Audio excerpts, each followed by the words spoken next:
सदन कसाई के बारे में तो आपने बहुत सुना होगा कि जो जगन्नाथ के बहुत बड़े भक्त थे, जगन्नाथ स्वामी के बहुत बड़े भक्त थे। जगन्नाथ जिसका अर्थ होता है जगत के स्वामी, उनके वो बहुत बड़े भक्त थे। कहा जाता है कि जो सदन कसाई था वो मीट बेचता था, और जो जो जब तौलते थे तो वो सालिग्राम पत्थर का इस्तेमाल करते थे। अब कहा जाता है कि वो लेकिन वो बहुत बड़ा स्वामी भक्त भी था, और जो भगवान की वो भक्ति करता रहता था, हर वक्त उनका वो कीर्तन ही करता रहता था।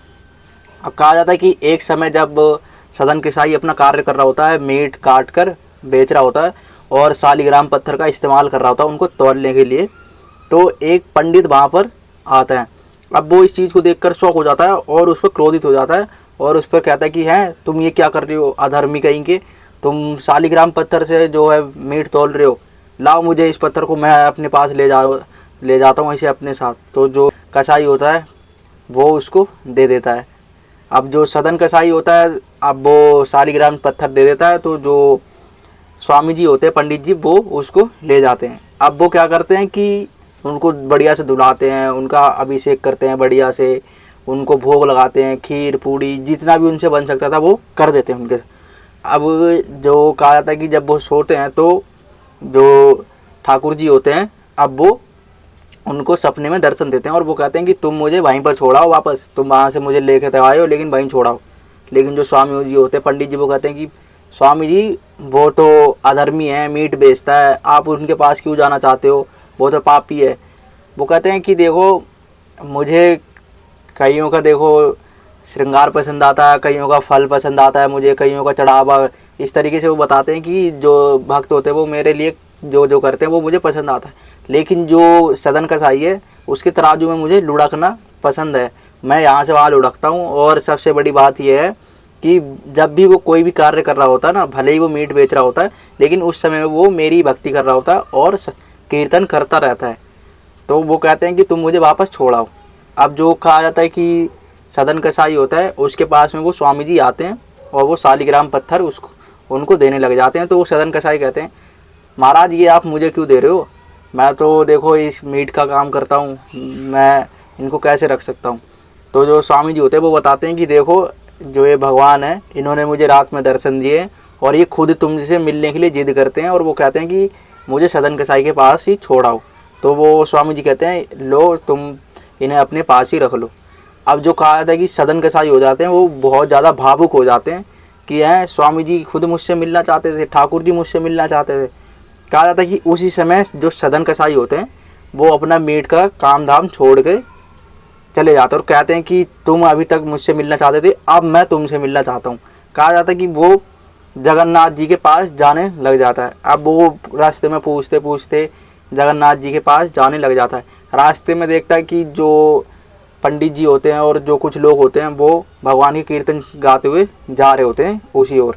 लेकिन सदन कसाई होता है, कहा जाता है कि वो उनके साथ चलने लग जाता है। तो जो पंडित होते हैं, जो लोग होते हैं वहाँ के, वो कहते हैं कि ये तो कसाई है, ये हमारे साथ कैसे जा रहा है। तो वो कहते हैं कि तुम दूर रहो, हमसे आप पवित्र कर दोगे। तो सदन कसाई कहा जाता है कि वो दूसरे मार्ग में चलते हैं और जो लोग होते हैं और जो पंडित जी होते हैं वो दूसरे मार्ग में चल रहे होते हैं।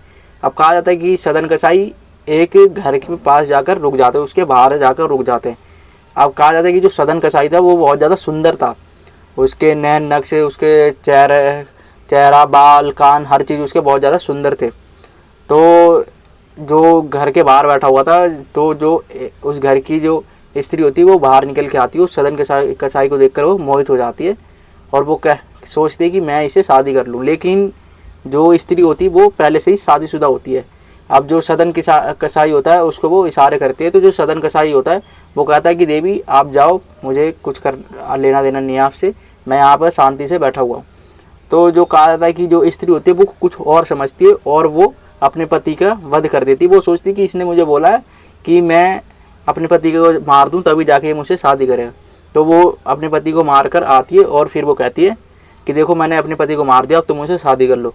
तो जो कसाई होता है वो बहुत ज़्यादा शौक हो जाता है। सदन कसाई होता है, जो सदन कसाई कहता है कि देवी देखो मैंने तो ऐसा कुछ नहीं कहा था, लेकिन तुमने अपने पति को क्यों मार दिया। वो कहती है कि देखो अब मैंने तुम्हारे चक्कर में अपने पति को मार दिया है, तुमने अगर मुझसे शादी नहीं करी ना तो मैं हल्ला मचा दूंगी। तो जो सदन कसाई होता है वो कहता है ठीक है कर लो अब जो तुम्हें करना है। मैं तो देखो यहाँ जगन्नाथ जी के पास जाना चाहता था, अपने स्वामी से मिलना चाहता था, अब मैं तो यहाँ फंस चुका हूँ और मेरी तो कुछ चल ही नहीं है। तो जो वो स्त्री होती है वो सबको इकट्ठा कर लेती है। अब वो क्या करते हैं, वो राजा के पास ले जाते हैं। राजा उनसे पूछते हैं कि तू तेरी वजह से वो व्यक्ति मर गया है।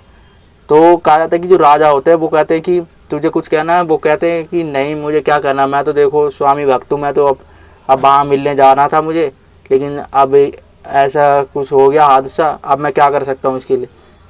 तो राजा होता है वो कहते हैं तुम्हें दंड तो मिलेगा। अब लेकिन जो सदन कसाई होते हैं वो कहते हैं कि देखो दंड तो तुम मुझे दे देना, लेकिन बस मेरे प्राण मत लेना, मुझे वहाँ पर जाना, अपने भगवान से मिलने जाना है।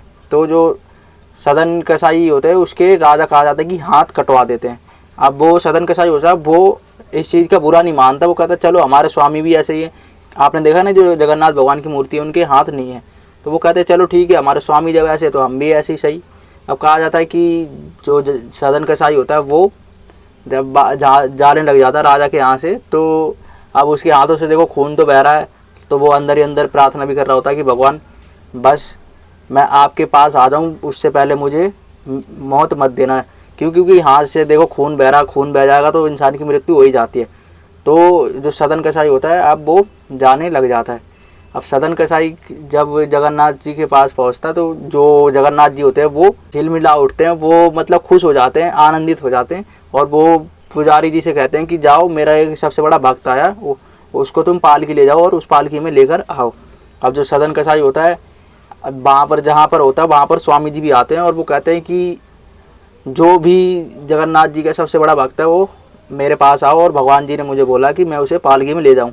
अब वहाँ पर बहुत सारे लोग होते हैं जो कि जगन्नाथ मंदिर ही जा रहे होते हैं। अब वहाँ पर जो बहुत सारे होते हैं वो कई जाकर बैठने लग जाते हैं, तो जो स्वामी जी होते हैं उनमें से अब जो जगन्नाथ जी होते हैं वो कहते हैं कि ये तो मेरे भक्त नहीं है। तो जो स्वामी जी बताते हैं देखो यहाँ पर तो बहुत सारे थे जहाँ मैं गया था, तो मैं ये स्वामी जी होते हैं वो पूछते हैं कि कोई उनके वो बताओ, निशानी बताओ भगवान। तो जगन्नाथ जी बताते हैं देखो वो मेरी तरह हैं, उनके भी हाथ नहीं है। तो जो स्वामी जी होते हैं वो बहुत ज़्यादा भावुक हो जाते हैं और कहते हैं कि देखो भगवान अपनी सब पर कृपा बनाते हैं।